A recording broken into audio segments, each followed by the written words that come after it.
Aujourd'hui, ce qu'on définit comme notre métier, et c'est quand vous êtes entrepreneur, c'est une interrogation de tous les instants, de dire mais qu'est-ce qui est notre valeur ajoutée, notre ADN, ce qu'on sait faire, ce qu'aiment nos clients, ce qu'ils reconnaissent en nous.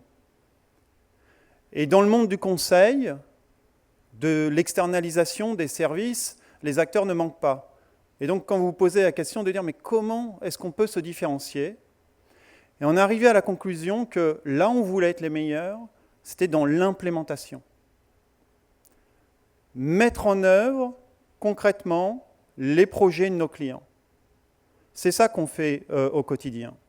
Donc on ne se voit pas comme une société de conseil, puisqu'au final on ne donne pas des conseils, on fait avec et pour nos clients.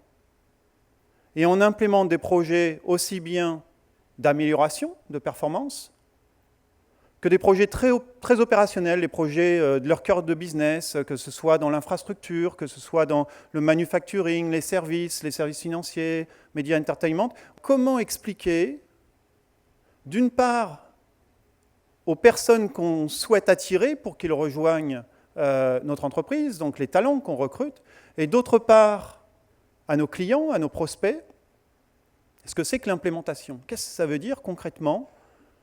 Implémenter et être bon dans l'implémentation. Et alors pour ça, on s'est dit, il faut qu'on trouve des histoires, des personnages, des équipes qui parlent à tout le monde. Et je pourrais vous parler des heures de ce que c'est qu'être bon ou pas dans l'implémentation. On a des projets de recherche en interne, on fait beaucoup de choses du point de vue organisationnel, des projets du point de vue ressources humaines. Mais il y a un certain nombre d'éléments qu'on retrouve à chaque fois. Et un de ces éléments, c'est votre capacité à faire face à l'imprévu, à l'aléa. Parce qu'un des travers que je vois dans l'industrie du conseil traditionnel, c'est qu'on passe beaucoup de temps, on investit beaucoup d'argent à planifier, à dire ça va se passer comme ça, on fait des plans, et après on essaye de dérouler le plan. Et l'expérience montre, quand on connaît le terrain, on sait que ça ne va jamais se passer comme c'était prévu que ça se passe. D'ailleurs, il y a une phrase qu'on affectionne particulièrement chez nous, qui est de Yogi Berra, donc un coach de baseball, qui disait en théorie, la pratique et la théorie, c'est la même chose. Mais en pratique, non. Et c'est très vrai, c'est la vraie vie de tous les jours. Et donc on s'est dit, on va créer notre panthéon, et on a commencé à le peupler, notre panthéon. Et on a choisi 3 projets qui, pour 2 d'entre eux, je pense que vous connaissez bien, et le troisième un peu moins, qui sont 3 histoires. La première, c'est celle d'Apollo 11, où vous connaissez bien sûr cette fantastique épopée.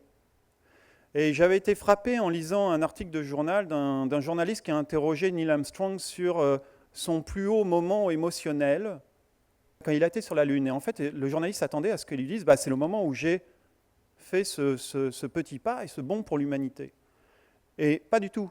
Neil Armstrong, il lui a dit, le moment qui était le plus important pour moi, c'est le moment où j'ai posé notre petit vaisseau, là, sur la Lune. Et pourquoi il disait ça ? Parce que rien ne s'est passé comme prévu. Ils ont eu des tas d'ennuis pendant cette petite période de temps où il a fallu qu'ils posent leur vaisseau. Tout s'est mis à partir de travers, l'ordinateur de bord était overloadé, il a dû reprendre en l'espace d'un instant, décider ce qu'il allait faire, reprendre le contrôle manuel avec Buzz Aldrin.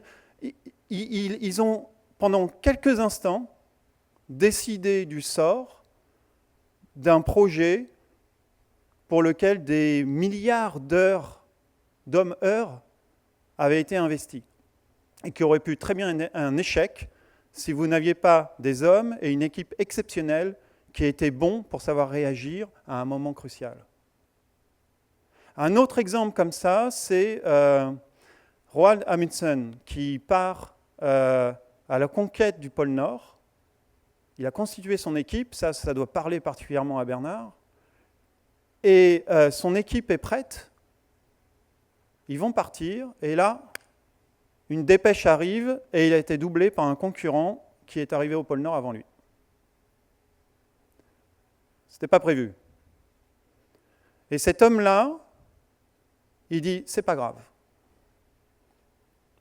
Et il décide de redéployer son équipe sur finalement un objectif qui correspondait à celui qu'il poursuivait en allant au pôle Nord, qui est de conquérir l'Antarctique et d'être le premier à arriver au pôle Sud. Et ça aussi, c'est encore dans un instant de dire cette capacité, cette résilience et cette adaptation à la situation, à savoir se redéployer pour atteindre son objectif.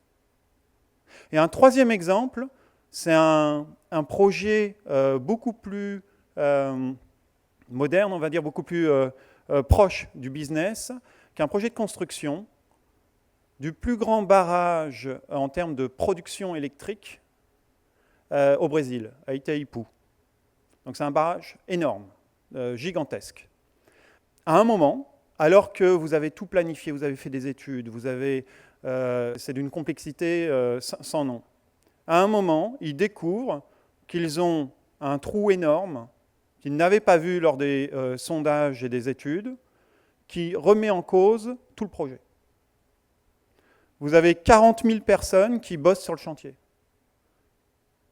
Et il faut trouver une solution. Et c'est une histoire fantastique d'une équipe qui trouve et qui innove pour trouver une solution technique avec certainement la plus grosse production de béton qu'on ait jamais vue, pour essayer de boucher ce trou, avec un besoin de réfrigérer le béton, parce qu'en chauffant, sinon il allait créer des fissures qui allaient remettre en cause tout le barrage derrière. C'est une histoire incroyable. Et là encore, c'est une histoire d'équipe où, dans un moment crucial, on fait la différence. C'est ça qu'on cherche chez nous, c'est dire qu'est-ce qui fait, et c'est toujours une histoire d'hommes et de femmes, qu'est-ce qui fait qu'en vous, vous avez ce plus ou cette capacité, et comment le développer pour être bon et faire la différence dans l'atteinte de vos objectifs. Merci.